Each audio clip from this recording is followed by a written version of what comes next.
नमस्कार, मैं एसपी पांडे, ग्राम ज्ञान चैनल में आपका स्वागत है।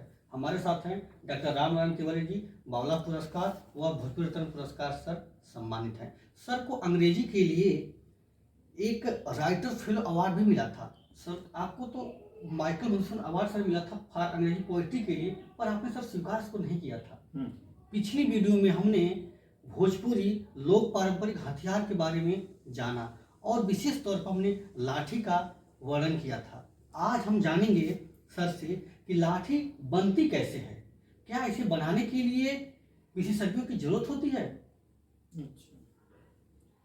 चलिए, आपका प्रश्न तो बड़ा गजब का है और साधारण नहीं भी जानते हैं कि लाठी को बनाने के लिए विशेषज्ञ को ही जरूरत होती है। जी सर।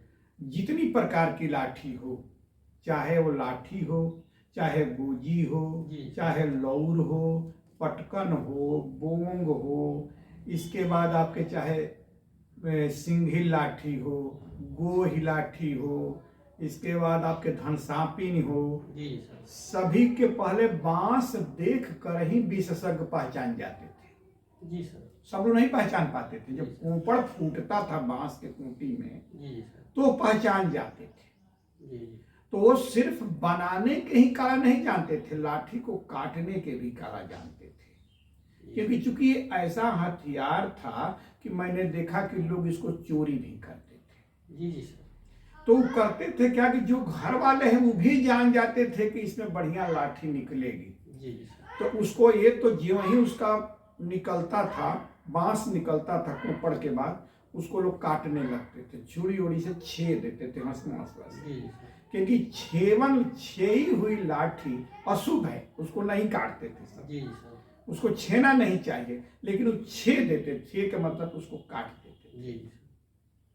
फिर भी अगर लाठी बाँच गई, छेवन से बाँच गई और चींटी के खाने से, क्योंकि चींटी भी जिस लाठी पर छेदा करती थी तो उस लाठी को लोग नहीं काटते थे और लोग पूजा पाठ में भी आता था, किसी काम में नहीं आता था। लेकिन वो विशेषज्ञ जब देख लिया कि लाठी है तो उसको बड़ी कद्र से 1-2 बरस तक सेवा करता था। जी सर। क्योंकि पहले काट देने के बाद लाठी कमजोर होगी, माने आप कांचे को काट देंगे तो लाठी कमजोर हो जाएगी, सिकुड़न आ जाएगी और सिकुड़न का आ जाएगी, सूख जाएगी, लाठी जिंदा नहीं रहेगी, सूख जाएगी।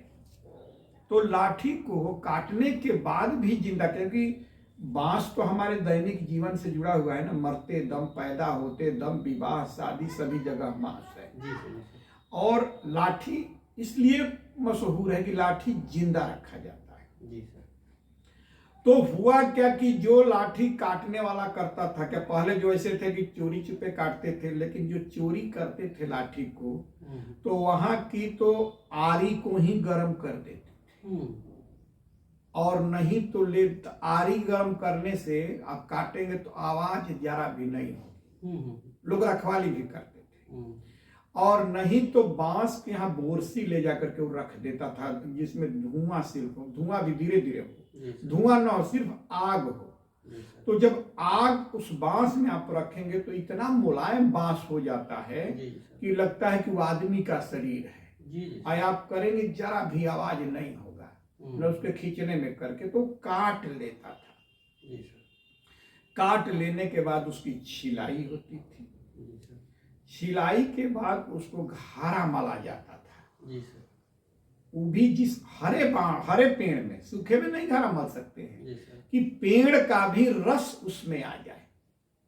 क्योंकि बांस का यह विशेषता भी है, जैसे गुरिच है, जिस पेड़ पर चढ़ता है उसी का रस ले लेता है, उसी तरह बांस में जिससे आप घर्षण करेंगे उसी का रस ले लेगा। तो ले करके घारा देते थे लोग। जैसे आम में मैंने घारा देखा, ज्यादातर लोग महुआ में घारा देते थे। महुआ दूध होता है तो दूध वो खींच लेता था। और इसके बाद लाठी पूरे रात में शीत में रखी जाती थी। जब बनाई जाती थी तो काटने के बाद, छीलने के बाद उसको शीत में रख दी जाती थी। शीत में रख करके उसमें भैंस के थन के दूध, चाहे गाय के थन के दूध निकाल करके सुबह शाम माला जाता था और ऊपर से तेल लगा दिया जाता था। फिर जब 5-6 दिन जब लाठी इस तरह की हो गई, इसके बाद लाठी को कुआं में डाल दिया जाता था जी सर। बांध करके, और तो कुआं में रखा जाता था। कुआं में रखने के बाद जब अघारा और वो मला जाता था कि लाठी सूखने न पावे, घर्षण जरूर होता था, ऊपर का छिलका उड़ा दिया जाता था। इसके बाद तेल राख करते करते जब 10-12 दिन उसको हो जाता था, फिर हल्दी को लेकर के हल्दी या तेल मला जाता था। हल्दी तेल मलने के बाद रसोई घर में उसको टांग दिया जाता था। तो रसोई घर के धुआं से लाठी का रंग बदलने लगता था, जो हरा था वो लाल छाऊ पर होने लगता था, हल्दी से पीला होने लगता था, तो लाल रंग की लाठी होने लगती थी। इसके बाद लाठी को लेकर के वो घड़ा वड़ा मल करके जब लाठी तैयार होती थी, तब लोहार के यहाँ जाती थी, चाहे लोहार आता था। और लोहार जो था अब उसको गढ़ेगा, उसका कौन लाठी है उसके अनुसार बनाएगा वो। ये ध्यान रखिएगा कि जब लाठी आपकी लौर लाठी और गोजी हो तो उसका गांठ नीचे रहेगा, ध्यान रखिएगा, गांठ नीचे रहेगा और ऊपर मुठिया रहेगी। गोजी में एक मुठ रहता है, लौर को इतना बड़ा स्थान रहता है, और डंटा नीचे से ऊपर एक समान, जो लाठी होती है नीचे से लंबाई चौड़ाई एक समान होती है, मोटाई उसकी एक समान हो, माने लंबा होगी लेकिन चौड़ाई उसकी एक समान नीचे से ऊपर होगा। गोजी में नीचे चौड़ा ऊपर पतला। और जो लौर होता है, लौर में होता है क्या कि उसका एक चीज ध्यान रखिएगा कि लौर में पोर लंबे लंबे होंगे, थोड़ा लपार भी हो जाएंगे, लेकिन लौर भी लंबी होती है। इसके बाद बोंग मोटा होगा नीचे से ऊपर, बोंग में। बोंग के बाद इसके बाद आपके धनसापिन, धनसापिन ऊपर मोट नीचे पतला, लेकिन धनसापिन का गांठ जो ऊपर रहता है तो ऊपर बनता है और नीचे मुठिया बनती है। अन्य लाठी में मुठिया ऊपर और ये नीचे बनता है। इसके बाद आपके जो गोही होता है बिचवा में मोट होता है, तो उसके दोनों तरफ गांठ छोड़ दिया जाता है, माने ऊपर भी गांठ रहेगा नीचे भी गांठ रहेगा। धनसापी में ऊपर गांठ रहेगा नीचे मुठिया रहेगा। अगर धनसापी भी मैं देखता हूं कि लोग ऊपर भी कभी कभी मुठिया रख देते हैं, नीचे गांठ रखते हैं, लेकिन वो कमजोर हो जाएगी, तो इसको वो बनाने के लिए बनाया गया है। अब गोह में बीच मुठ होगा, ये ध्यान रखिएगा। तो इस तरह के लाठी लोहार उसी के अनुसार उसको बना देगा। अब फिर लाठी को बनाने वाले जो हैं, लाठी में एक नियम है कि 8 दिन तो उसको तेल जरूर मलिए। तेल में 2 ही रेड़ी का तेल और में उसके तेल कहलाता है कि कड़ुआ तेल शुद्ध माला जाता था, तीसी तेल नहीं मलना चाहिए।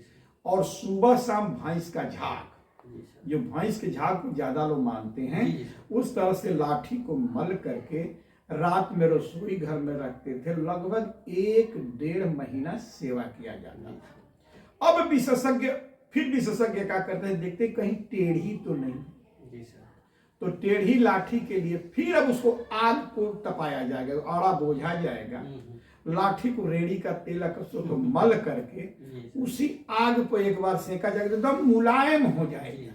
और मुलायम में फिर पेड़ के दाब में ले जाकर के वो लाठी को सीधा कर लेगा। लाठी अपने आप सीधा जब हो जाएगी तब उसको छांट कर, कितने लोग शौकीन होते हैं नीचे ऊपर गूंजा मढ़वा देते हैं पीतल के, कितने लोग चांदी को मढ़वा देते थे।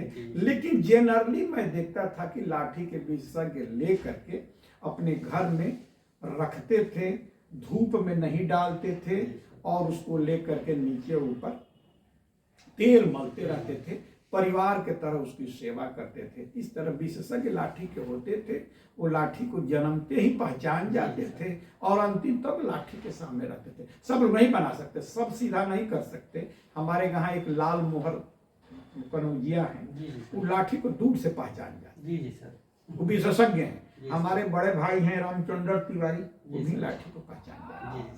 तो ये यही एक लाठी की विशेषज्ञता थी और उसी के अनुसार जो है लाठी बनाई जाती है। लेकिन वही लोहारे बताएगा कि लाठी पोर में फूंक, दोनों आंख नहीं मिलनी चाहिए और जोलह आंख भी नहीं मिलनी चाहिए, मैंने ऊपर नीचे आंख नहीं मिलनी, उसी के अनुसार बनाई जाती है। धन्यवाद सर इसके लिए।